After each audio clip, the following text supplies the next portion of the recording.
¿Qué quiere decir eso? Que este circuito, basado en amplificador operacional, debe producir el efecto de integración y además invertir, ¿cierto? Vean que a partir del circuito básico del amplificador inversor, en este lo que se ha hecho es sustituir la resistencia de realimentación por un condensador, ¿no? Entonces el tratamiento para obtener el voltaje de salida, ¿no? Está marcado aquí, lo voy a marcar.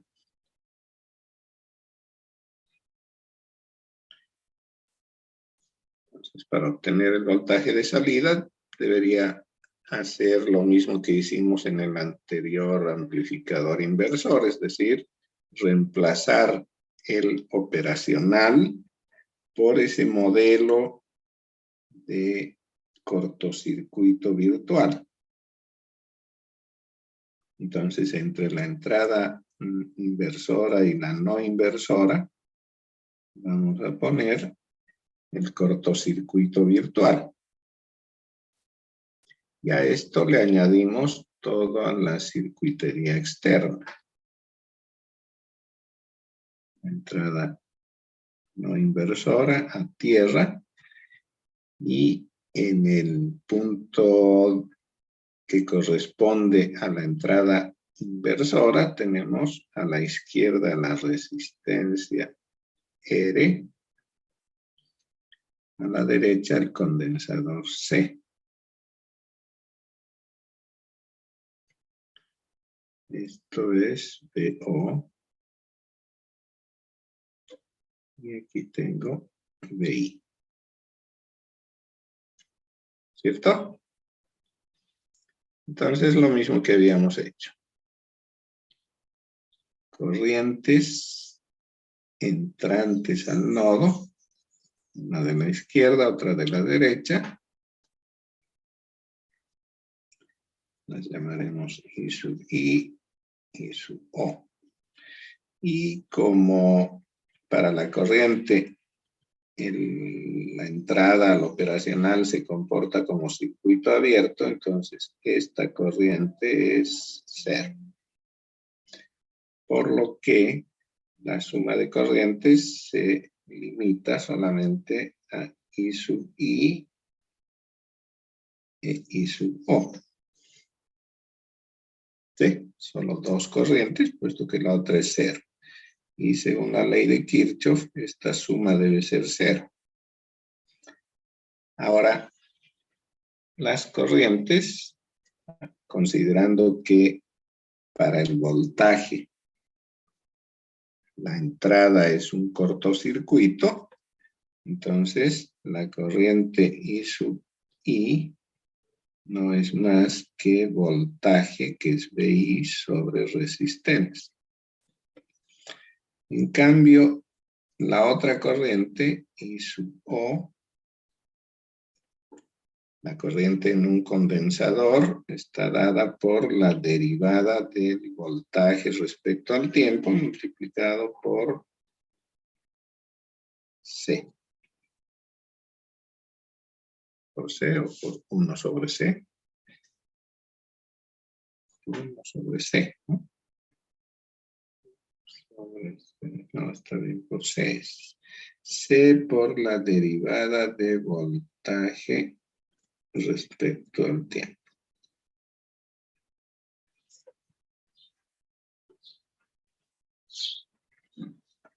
Ok. Ahora esas dos corrientes las voy a reemplazar en la anterior ecuación. Entonces tengo VI sobre R más derivada C, ¿no? Por la derivada de VO respecto al tiempo. Igual a 0. Como lo que procuro aquí es despejar VO, entonces voy a integrar todo. integrando, tengo integral. Mejor despejo primero, ¿no? Creo que me conviene primero despejar la derivada.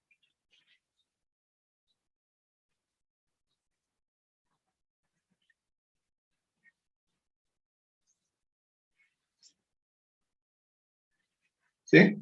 Para eso voy a dividir todo entre C. Entonces tengo BI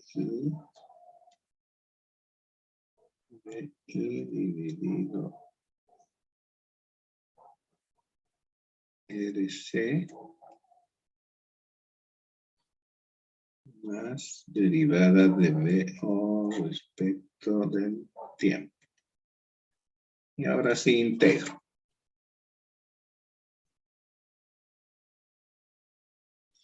1 sobre RC va a salir de la integral y me queda integral de BI de T más BO, ¿cierto?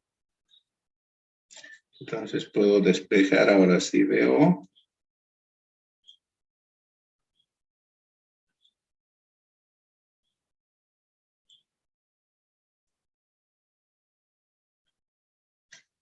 ¿No?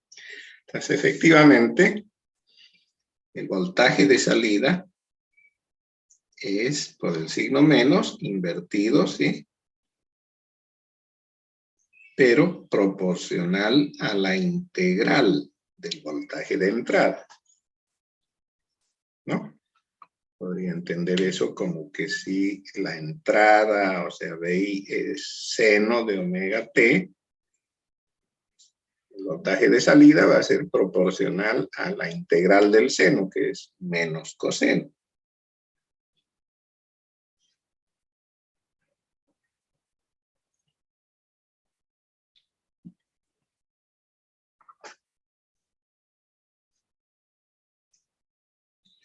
Entonces, realmente el circuito integra la señal de entrada para presentarla en la salida, pero además la invierte.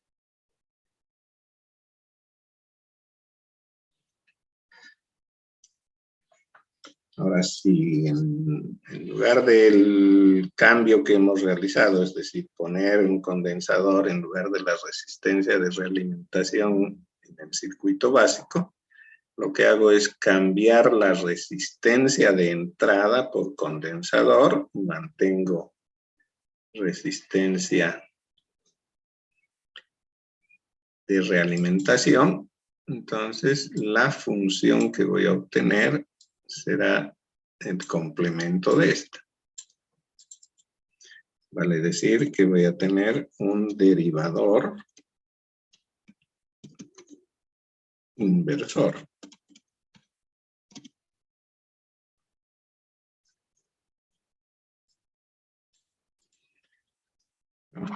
¿Cómo logro el derivador inversor?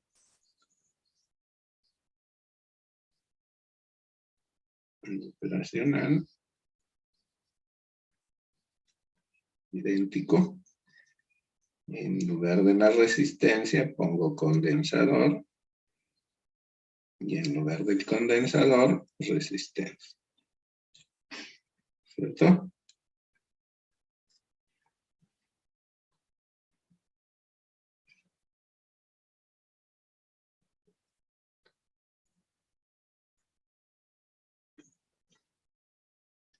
Entonces todo se va a cambiar.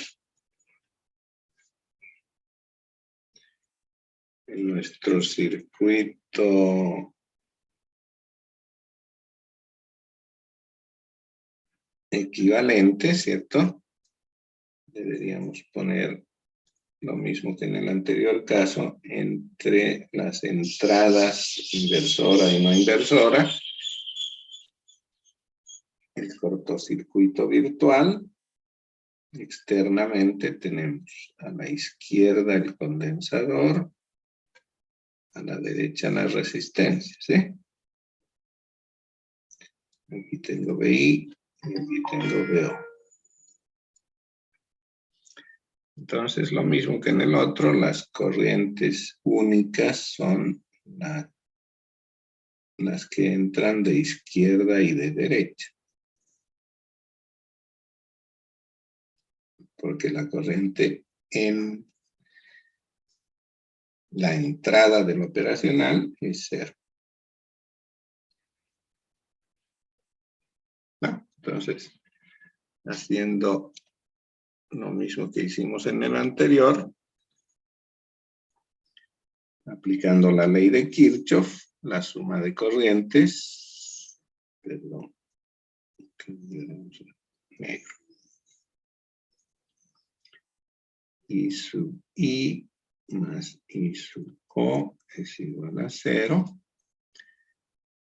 Ahora, aplicando el otro concepto, que es de que para el voltaje la entrada se comporta como un cortocircuito, entonces el voltaje es 0 y por lo tanto cada corriente individualmente la podemos describir a través de la relación voltaje-intensidad que existe en el componente. En la entrada tenemos condensador, por lo tanto, esto es C por la derivada de D I, ¿cierto? De T. En cambio, en la salida teníamos resistencia, entonces por ley de Ohm, IO es igual a DO sobre R.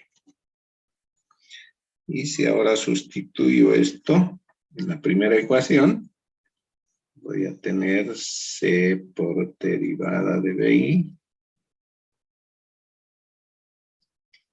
más BO sobre R igual a 0. Y despejando BO, obtengo menos RC por derivada de BI respecto al tiempo. Entonces, efectivamente, la salida es proporcional a la derivada de la entrada, pero invertida o girada a 180 grados.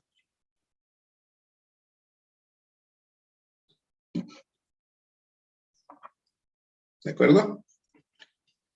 Entonces, este amplificador lo que hace es, además de invertir, derivar la forma de onda que tengamos en la entrada, ¿no? Si la entrada sería seno de omega t, en la salida tendría menos la derivada del seno, es decir, menos coseno, ¿no?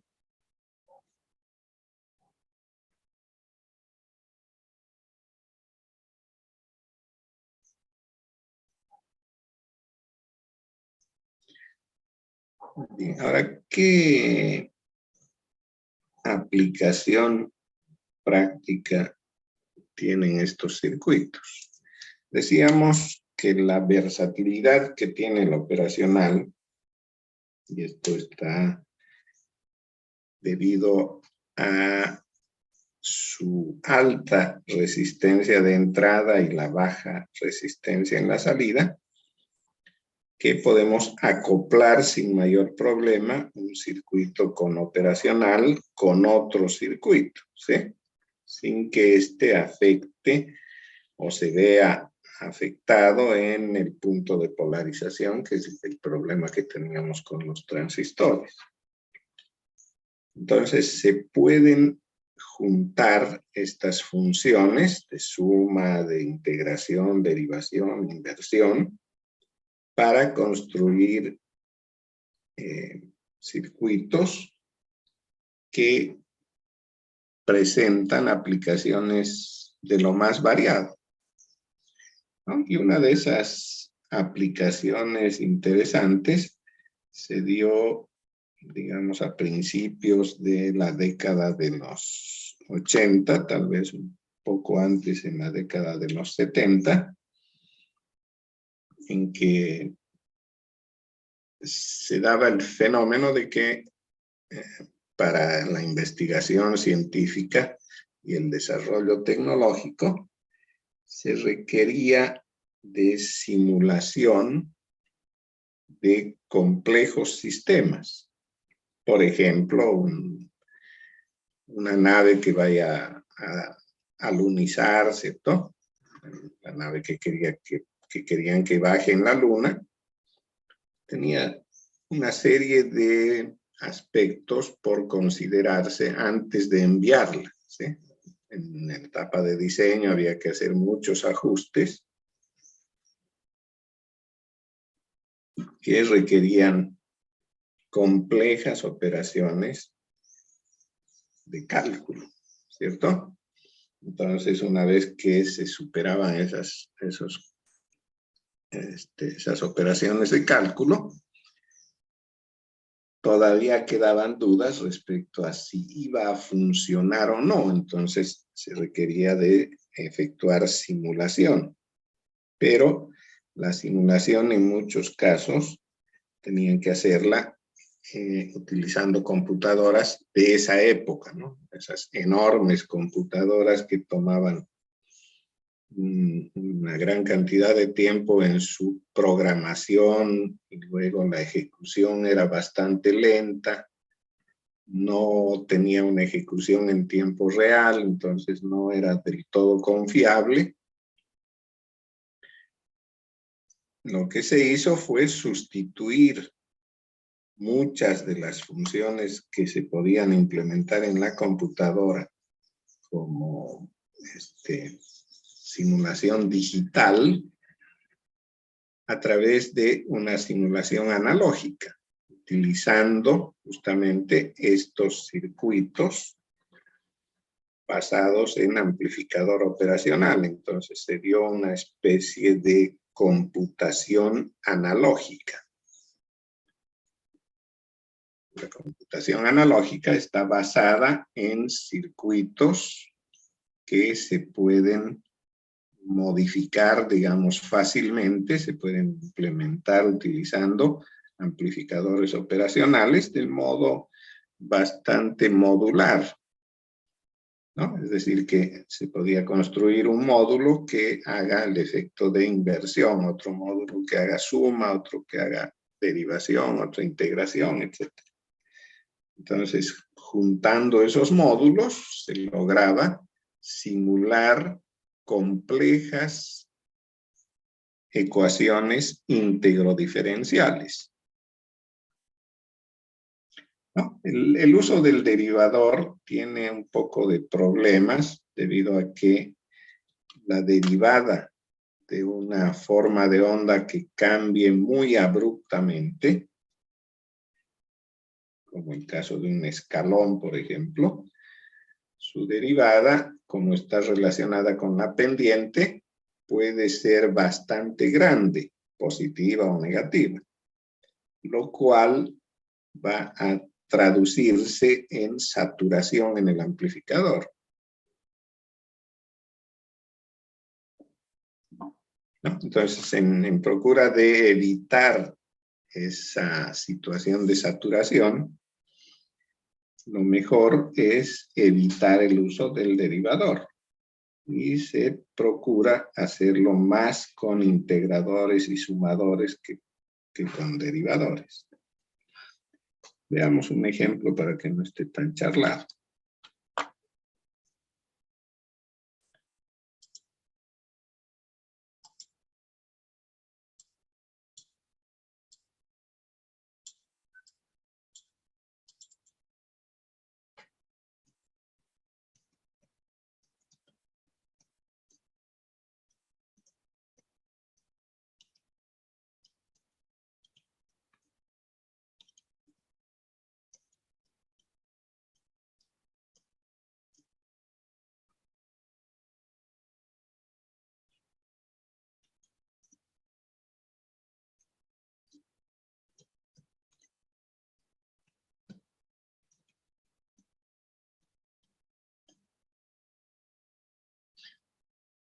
Bien, entonces el problema dice implementar en la siguiente ecuación para realizar la simulación de la misma.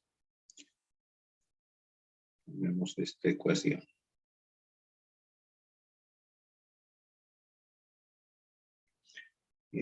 Seguramente se acuerdan en física el problema de un resorte del cual se ha unido o al cual se ha unido una masa y esta se encuentra sobre una superficie con rozamiento, ¿cierto?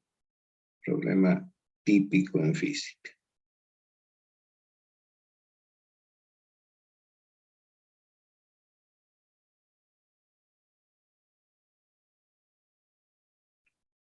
Que hay un resorte que está sujeto en un extremo a una pared, pensaremos, y en el otro extremo a una masa.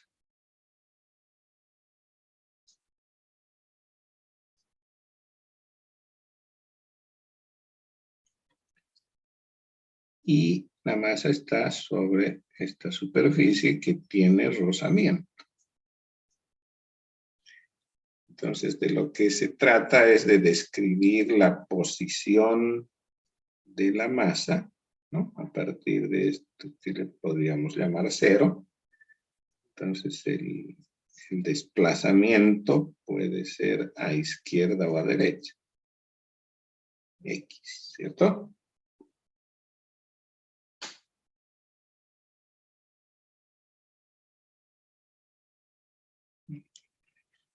Entonces, vamos a pensar que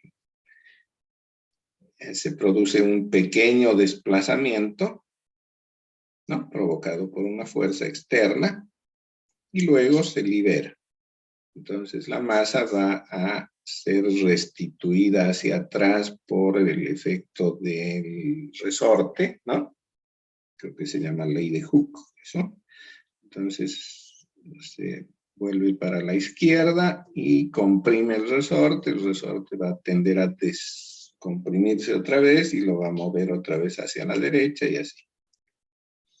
Pero a esto hay que añadirle que esa energía mecánica que produce la oscilación de izquierda a derecha va a disminuir en energía debido a la fricción, ¿sí? La fricción que puede cambiar la energía por calor va a hacer que cada vez se vea disminuida esa fuerza que desplaza de izquierda a derecha, ¿no? Entonces la energía va cambiándose por otra forma de energía y va reduciéndose.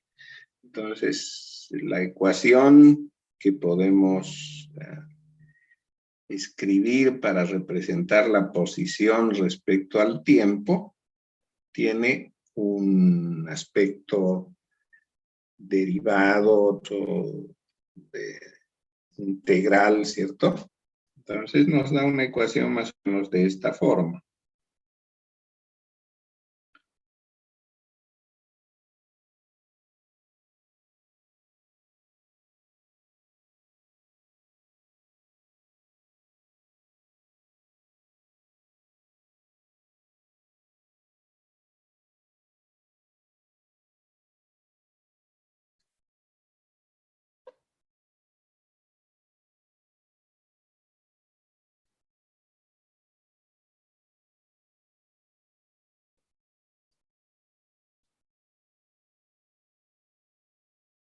Bien.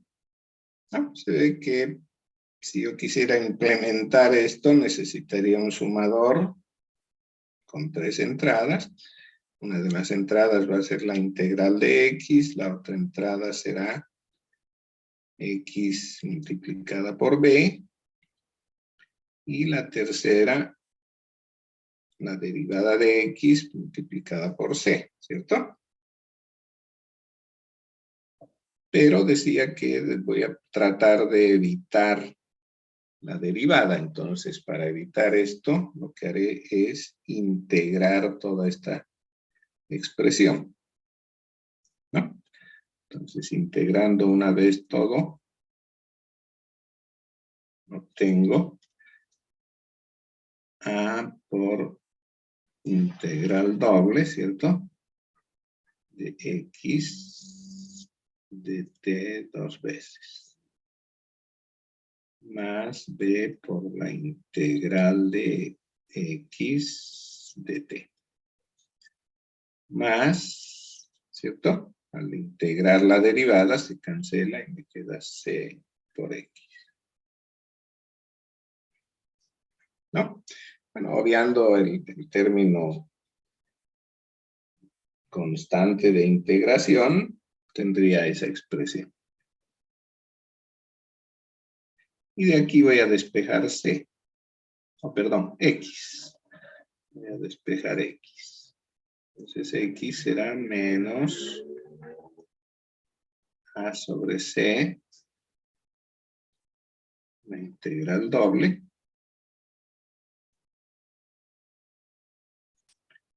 menos b sobre c, integral de x de t. ¿Cierto?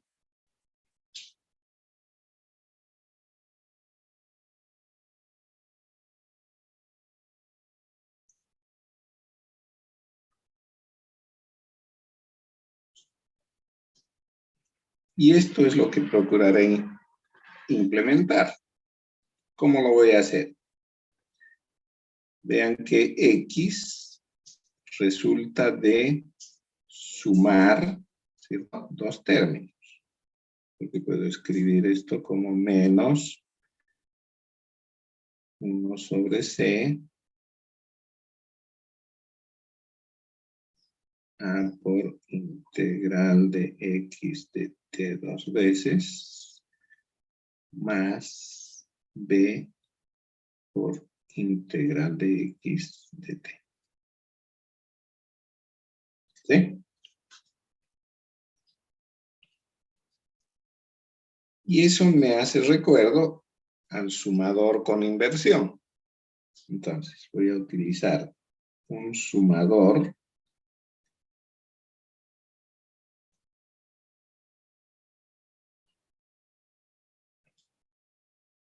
¿no? Que yo sé que puedo implementar con amplificador operacional, del cual ya sabemos que invierte la suma. La suma de lo que coloque en estas dos entradas. Entonces, si coloco adecuadamente esos dos sumandos, lo que voy a obtener en la salida es x. Bien. Ahora, ¿qué debo colocar en la entrada? En una entrada, la integral de x. Entonces voy a tomar este mismo x y lo voy a integrar.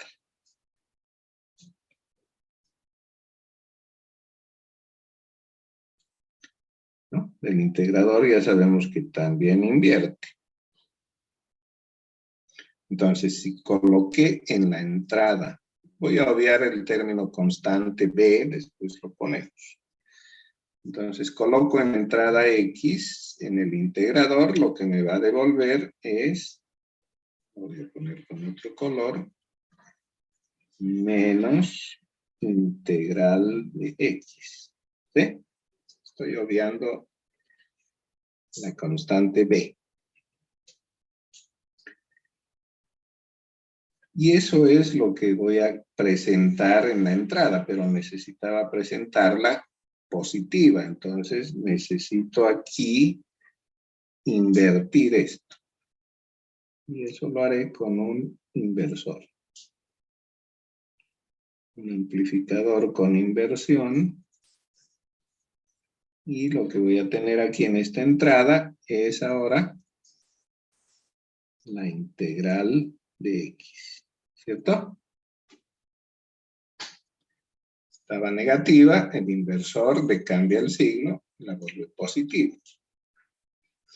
La otra entrada tiene que ser la doble integral de x. Como aquí ya tengo una integral, entonces voy a tomarla y la voy a volver a integrar.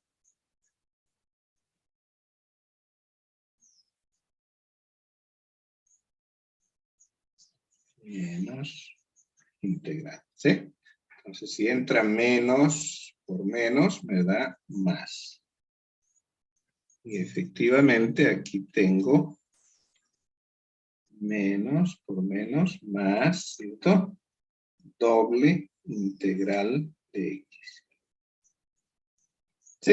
En una entrada la integral, en la otra la doble integral, la suma de las dos se va a invertir y eso es x. Entonces, para la implementación de mi ecuación diferencial, necesito de estos elementos. Dos integradores, un inversor y un sumador.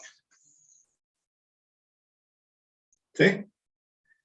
¿Cómo implemento cada uno de ellos? Ya sabemos. Ahora, con el tema de las constantes, puedo jugar de diferente manera. ¿Sí? Por ejemplo, C podría ser parte de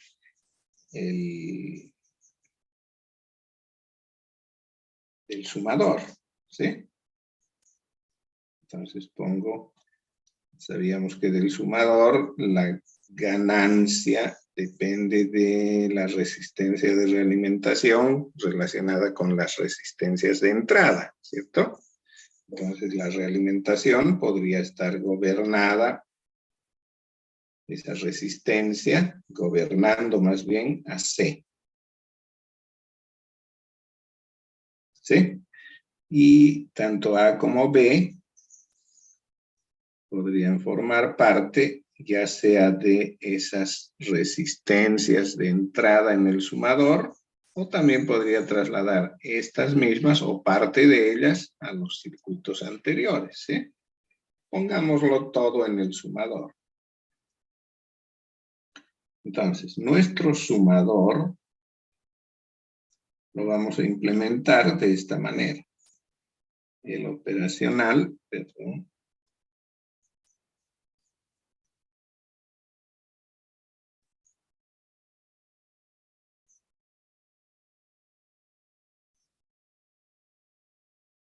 ¿cierto? La resistencia de realimentación. Esta R es la que voy a relacionar con 1 sobre C. Le llamaremos R1. Y las otras,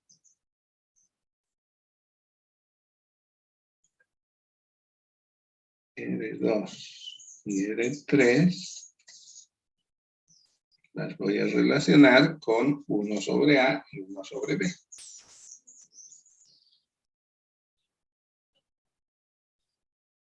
Entonces aquí tendré entrada 1 y entrada 2. ¿Sí? Entonces digo, R1 va a ser 1 sobre C. R2 tiene que ser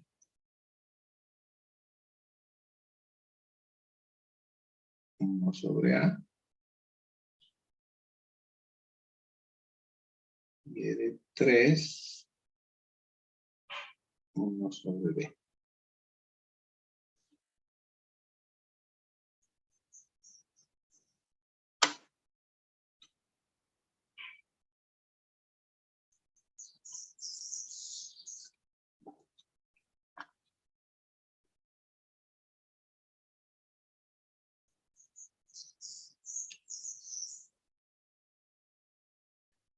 Bien, entonces todo el efecto de las constantes A, B y C lo voy a entregar en manos del sumador. Lo demás, es decir, los dos integradores y el inversor, tienen que tener ganancia 1. ¿Sí?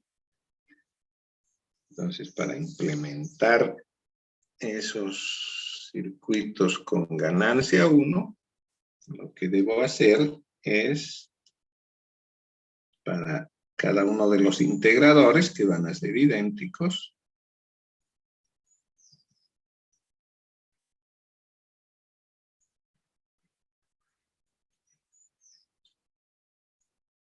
elegir los valores de R y C de manera que el producto de ellos sea 1.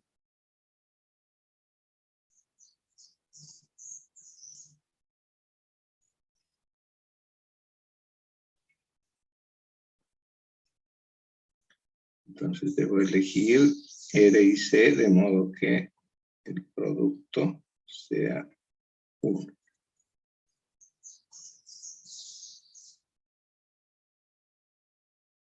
Para ambos integradores, ¿no?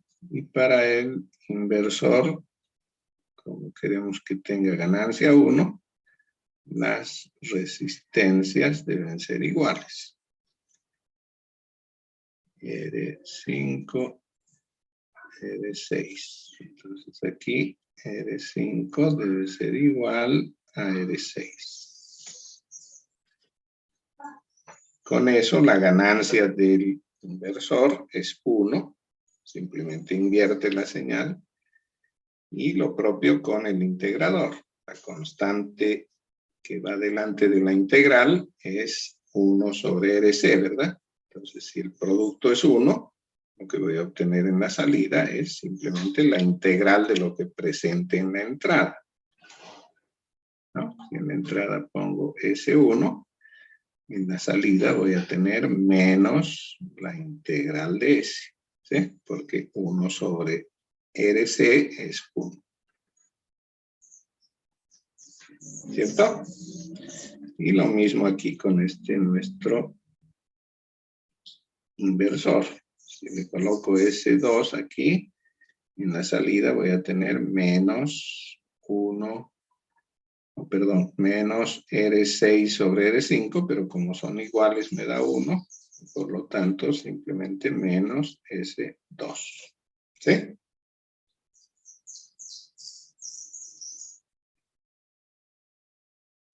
Y con esto ya puedo realizar el circuito completo, ¿sí? Entonces, primero necesito el integrador, es lo que tengo aquí a la izquierda, ¿no? Integrador con ganancia 1.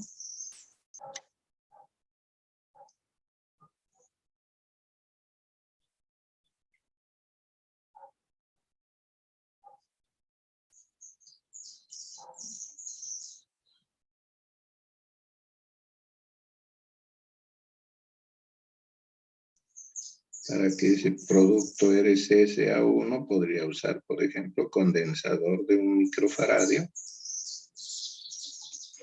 y resistencia de 1 megaohm, ¿no? Mega es 10 a la 6, 1 micro es 10 a la menos 6, el producto es 1. A continuación del integrador tengo un inversor, que es el que hemos dibujado, ganancia 1. Para eso las resistencias iguales, ¿sí? Voy a poner 1 kiloohmo y 1 kiloohmo en el otro.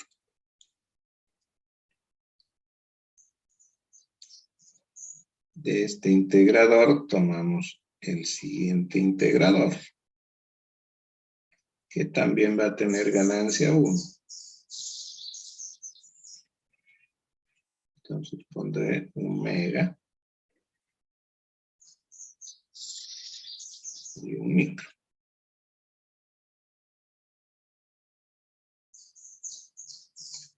Esta es la entrada que corresponde a la integral y esta otra es la de la doble integral. Para la integral tengo B, ¿cierto? Entonces esta resistencia va a ser 1 sobre B. La otra, la de la doble integral, es 1 sobre C.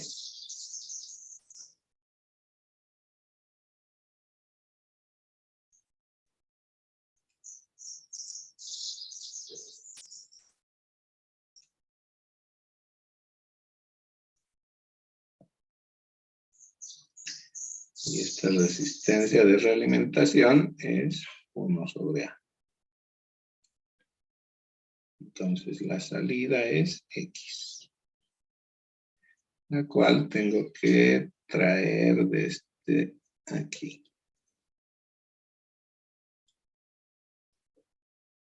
Bien, ese podría ser mi circuito.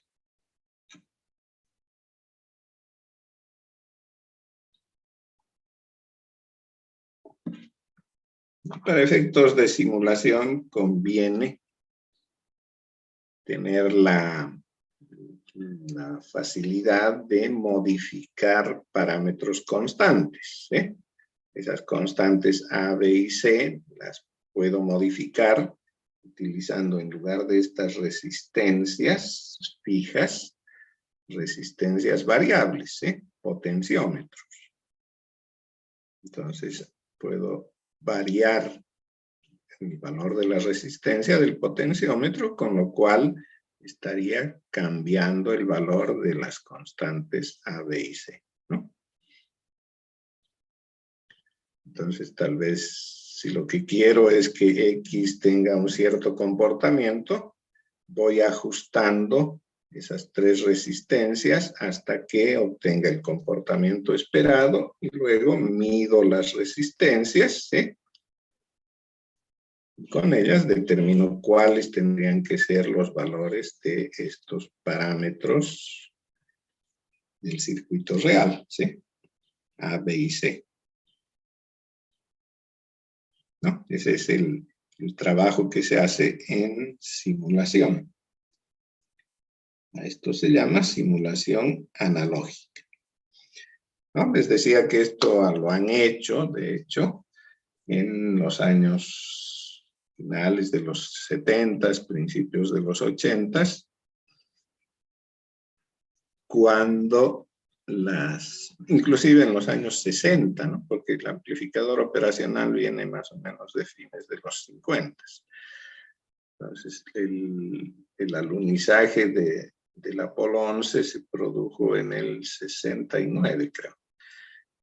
Entonces, todo ese tiempo de diseño de todo aquel complejo sistema lo han hecho basado en este tipo de circuitos. En la actualidad, bueno, obviamente, las computadoras digitales tienen costos reducidos, velocidades sumamente altas, facilidad de programación, etcétera, ¿no? Entonces ya casi no se ocupan este tipo de simulaciones, ¿sí? Sin embargo, la ventaja que tiene esta metodología de simulación es que podemos hacerla híbrida, ¿no? Es decir, que tener un sistema real, por ejemplo, un reactor, ¿no? Y hacer la implementación de la circuitería adicional a él con este tipo de computadoras analógicas, gobernándolas desde una computadora digital, ¿sí? Entonces, eso es posible hacer.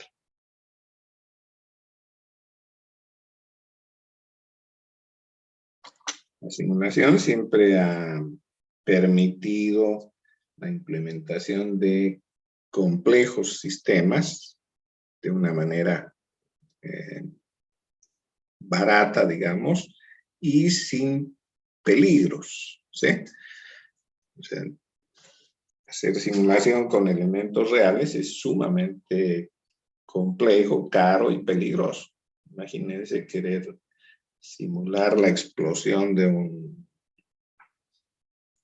qué sé yo, de una bomba atómica, ¿no? No puedo hacer la bomba y ponerla a reventarse, porque pondría en riesgo a mucha gente.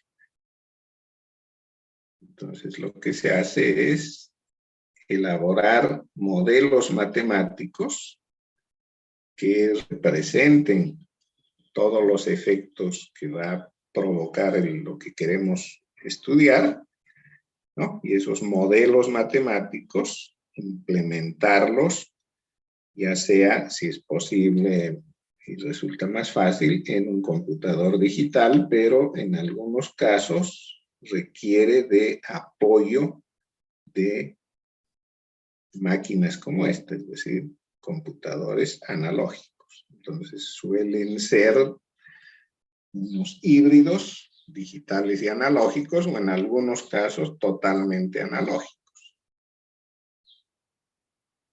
Bien. Ese, digamos, el principal, la principal aplicación que han tenido estos circuitos integradores, sumadores, etcétera, con el amplificador operacional. Creo que no es la única aplicación que se le da, ¿no? El amplificador operacional tiene otras aplicaciones actuales. Una de ellas son los filtros, que es lo que vamos a estudiar en la próxima clase.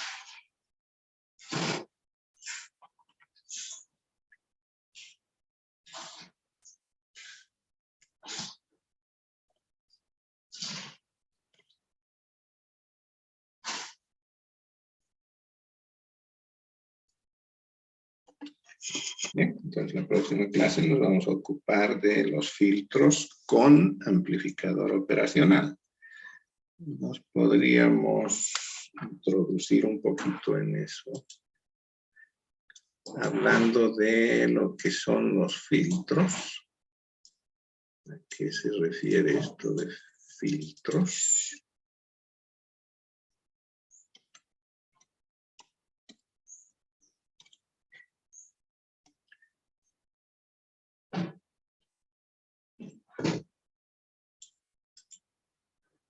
Cuando hablamos de señales que transportan información, decíamos necesariamente estas tienen, cuando son señales analógicas, por ejemplo, un contenido de suma de señales de diferentes amplitudes y diferentes frecuencias. O sea, una señal que contiene información la podemos descomponer en componentes de diferentes amplitudes y frecuencias, ¿no? El sustento de esto es la teoría de Fourier, ¿cierto? Decíamos, Fourier explicó o comprobó que cualquier señal de tipo periódico, y también es aplicable a las no periódicas, está compuesta por una suma de senos y cosenos de diferente frecuencia. Entonces, el contenido de información está necesariamente en formas de onda de diferentes frecuencias. Ese espectro de frecuencias es lo que se llama el ancho de banda. Entonces, una señal que contenga información se caracteriza por tener un cierto ancho de banda. El ancho de banda es todo el espectro de frecuencias, desde la menor hasta la mayor. Ahora, cuando lo que queremos es transportar esas señales con información a través de algún medio, por ejemplo, un cable, o queremos amplificarlas mediante un amplificador, o queremos registrar esas señales en un sistema de grabación, ¿no? Todos esos sistemas, el de transporte, que puede ser un cable o puede ser otro medio, el amplificador, el circuito de grabación, etcétera, presentan respuestas que dependen de la frecuencia. Entonces, todo sistema electrónico tiene limitado su ancho de banda. ¿no? Entonces, cuando yo tengo un sistema a través del cual voy a pasar una señal,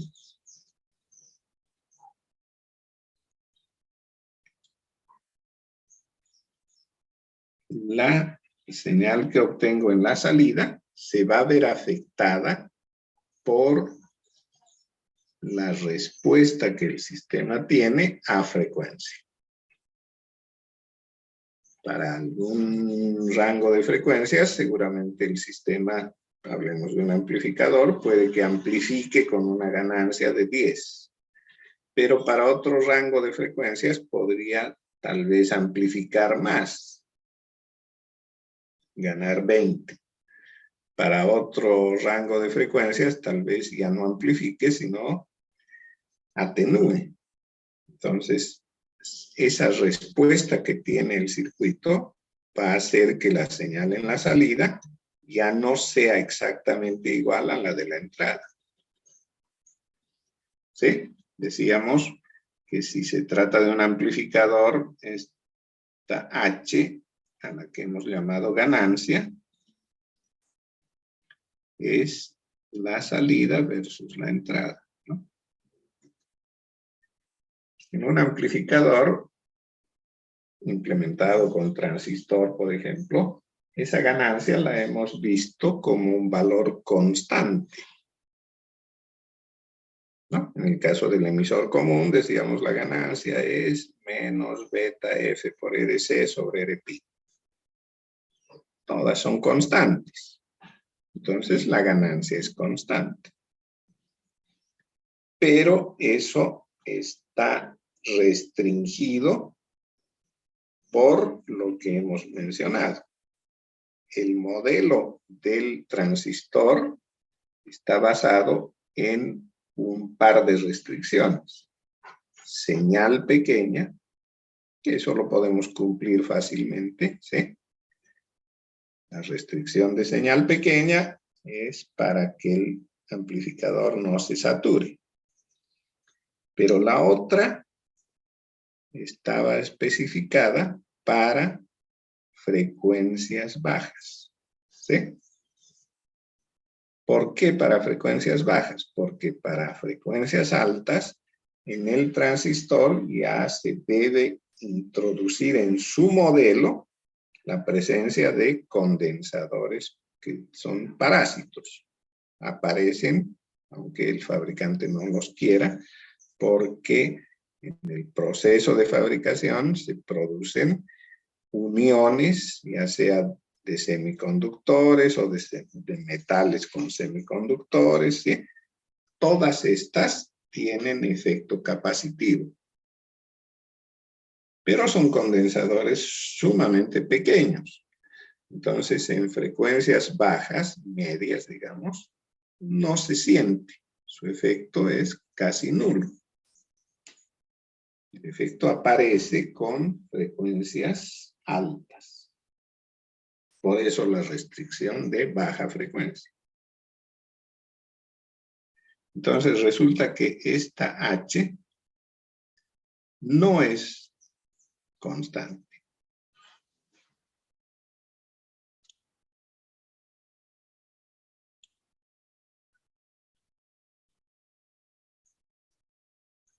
¿Sí? Hemos dicho que es constante la ganancia dentro de esos límites, ¿sí? Que el límite de señal pequeña y el otro límite que se lo hemos puesto a la frecuencia. Pero si no cumplimos, y estamos hablando solamente del de la frecuencia, si no cumplimos con que se trate solamente de señales pequeñas, entonces aquí esta H se convierte en una variable y varía en función de la frecuencia.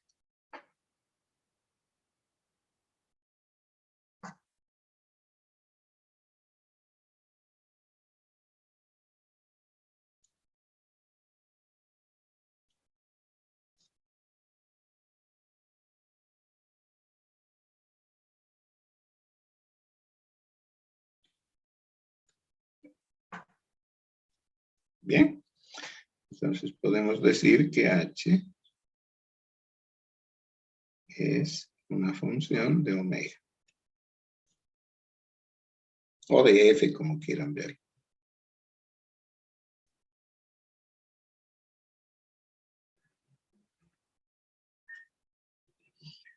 Bien. Ahora, las formas comunes, digamos, de variación de este parámetro h que hemos llamado ganancia, llevan a conjuntos básicos de respuesta. Uno de esos se denomina pasabajas.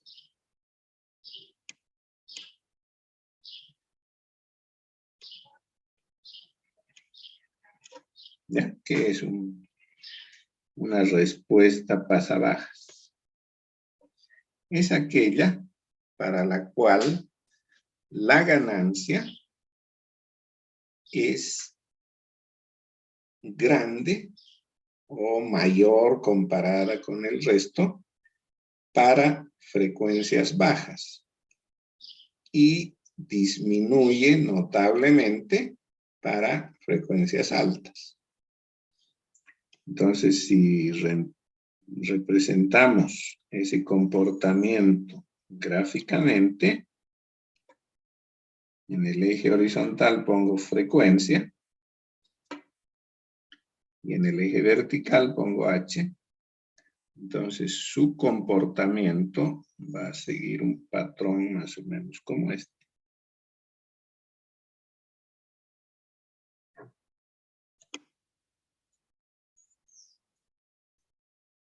¿No? Donde la respuesta h para frecuencias bajas, ¿cierto? Es casi constante, plana, para un cierto rango, pero disminuye para valores altos de frecuencia. Entonces, está permitiendo que pasen las frecuencias bajas, las componentes de baja frecuencia de la señal, y está impidiendo el paso de aquellas que podemos considerar frecuencias altas, ¿no? Entonces habrá un límite al que se conoce como frecuencia central o frecuencia de paso. ¿Sí? Señales de frecuencias inferiores a F0 pasan con ganancia determinada, plana. Pero aquellas que superan a esta F0 se ven disminuidas, se ven atenuadas.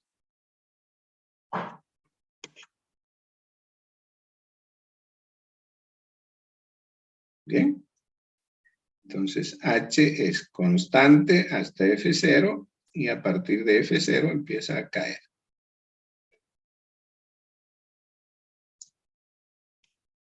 Lo contrario, pasa altas.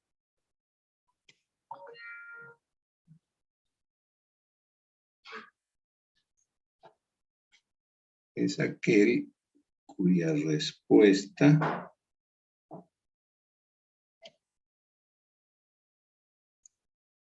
a la frecuencia se ve favorecida más bien por las altas frecuencias y disminuida para las bajas.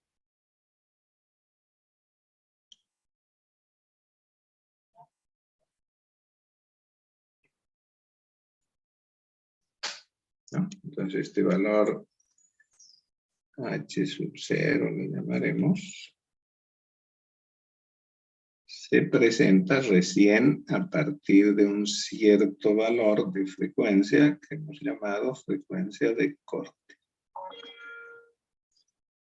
Para frecuencias inferiores a esta F0, la respuesta del amplificador, del circuito, es atenuación. A partir de esa frecuencia podemos considerar ganancia con valor H0. Casi constante, plana. Bien. Ahora, en teoría, se pueden dar respuestas combinadas de estas dos, ¿no? Si combino el pasa altas y el pasa bajas, puedo lograr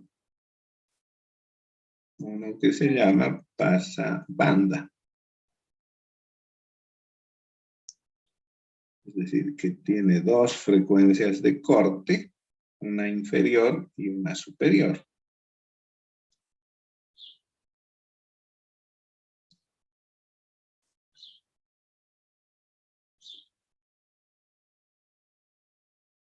Produciendo un efecto más o menos así.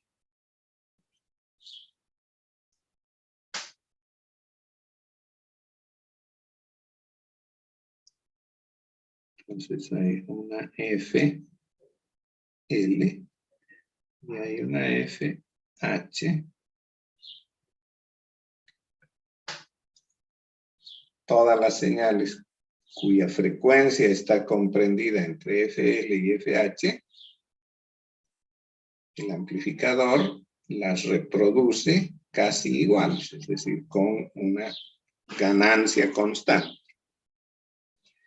Pero las señales que tengan frecuencias por debajo de FL se van a ver disminuidas. Y las que tienen frecuencias superiores a FH también se verán disminuidas. ¿No? Entonces aquí se habla de una banda de paso a la que se conoce como el ancho de banda.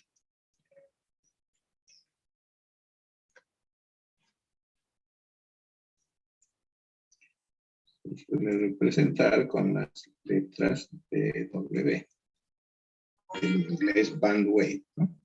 Entonces esto es el ancho de banda.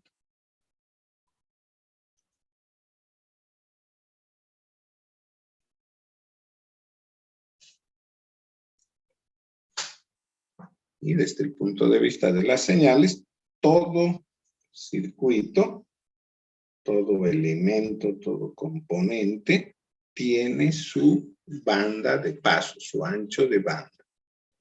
Un cable, por ejemplo, dependiendo de su construcción, va a tener su determinado ancho de banda.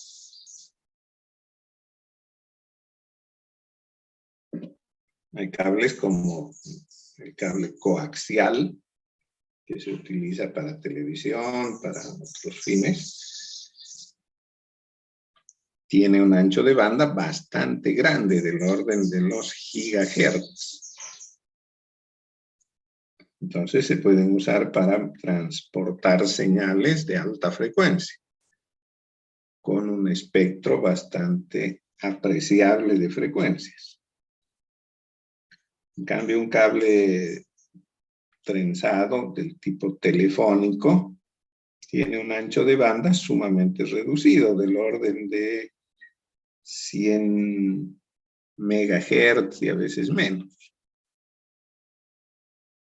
¿Sí? Entonces se usará para el transporte de señales que se encuentren en ese rango, porque más allá de él ya se va a ver atenuada la señal.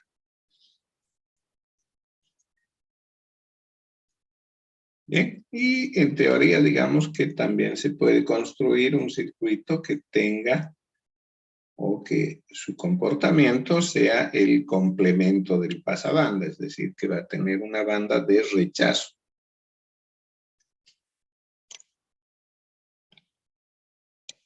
Ya ese se lo conoce como rechazabanda.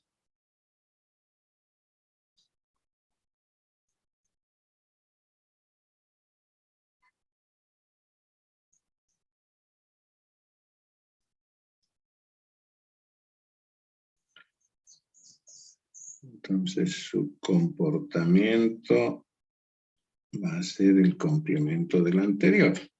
Habrá un cierto rango de frecuencias para los cuales el amplificador o el circuito del que estamos hablando presenta una ganancia muy baja, o cero si quieren, o negativa, no sé, respecto de aquella que corresponda a las altas y a las bajas.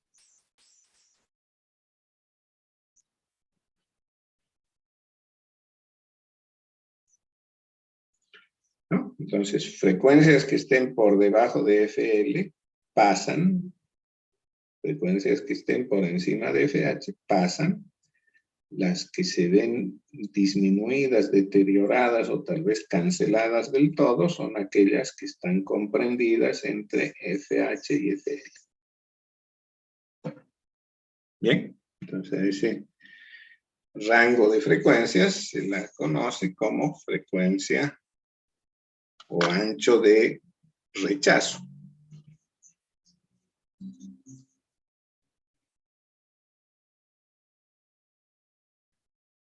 ¿Tienen alguna duda hasta aquí?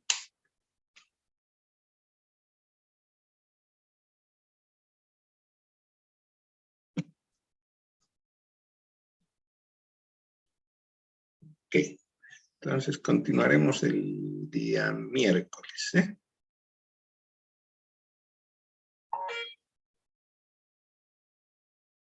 El día miércoles vamos a ver ya los circuitos concretos para la implementación de estos filtros.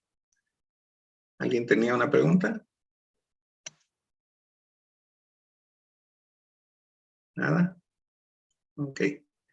Entonces nos despedimos hasta el miércoles. Hasta luego, se cuidan. Hasta luego, hasta luego.